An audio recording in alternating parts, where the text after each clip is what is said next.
guys, welcome back to our channel. Today I am bringing something new to you. We're going to be doing something called Andi Minis, in which I show you how to work with watercolors or graphic design or anything fun in these short 5 to 6 minute clips.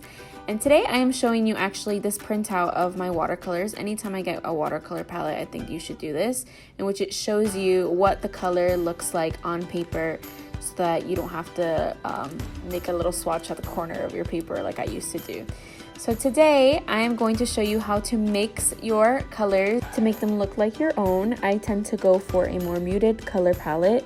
So let's get started. First, you're going to need a brush. I tend to go for a rounder brush than a more squared brush. It does not need to be anything fancy. You can use whatever brush you have handy. I got this one at Hobby Lobby, but I'll actually link some below. So you'll take any color. This applies to any color. Right now I'm taking Rose Madder out of my palette, and I'm showing you what it looks like 100% just the ink. Then I'll add some water to that, and you'll be able to see how that makes, the more water that you add to your watercolor, the lighter it will be. And it's really important to note that when you are switching colors, like right now I'm gonna add some brown to mute it down. I always want a clean brush, especially when you're hitting the whites too. I love to mix brown. So the more brown, the more muted. So you see from the beginning, it was like a really bright red, and now it's a more muted, like dusty type of red. And now I'm going to show you what adding white to your paint will do. A lot of people don't like to use white. They like to leave the white from the paper. I like to mix in white. I think it creates a dustier color. You just have to be very careful about keeping your white paint white.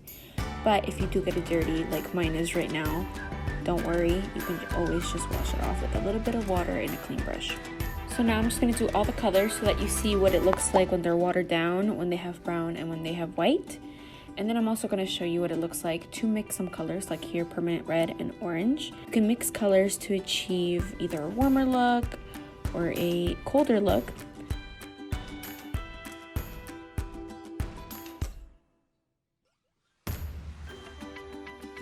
Like in this one, I am mixing the color Scarlet. And it was a little bit too orange for me, so I mixed in the permanent rose, which is more red, and then I add brown to dull it down to make it, as I like to call it, dusty, or just darker, more neutral, not as highlighter color. And I think that's it for the red. So now let's move on to green. So what you want to do now is get a fresh cup of water, because the water will affect your colors. If you start mixing a lot of colors, it'll start turning mud color, and you do not want that because it will affect your vibrancy and your color. I will apologize because the greens on this video do look very bright and the camera doesn't really capture their true color, but we're gonna do basically the same thing.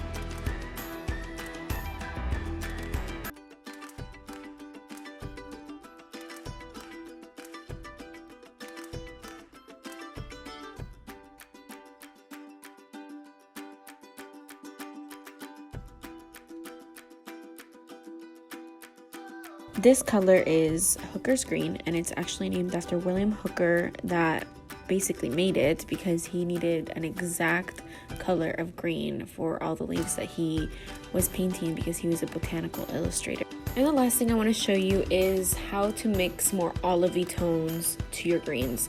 I like to mix it with yellow, but not just the bright yellow that you see in the top right hand corner of my palette, but I like to mix it with a burnt yellow or a mustard yellow, or even like a lighter brown. I also like to include some blue, but always end up with brown too.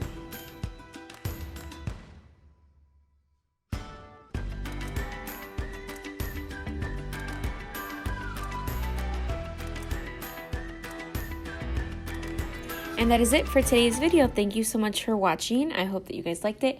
And if you want, subscribe, turn on the notification bell, like this video, and leave in the comments if you want to see anything else regarding watercolor or graphic design for future videos. You can find all the links to all of my supplies down below, and we'll see you guys in the next video. Bye!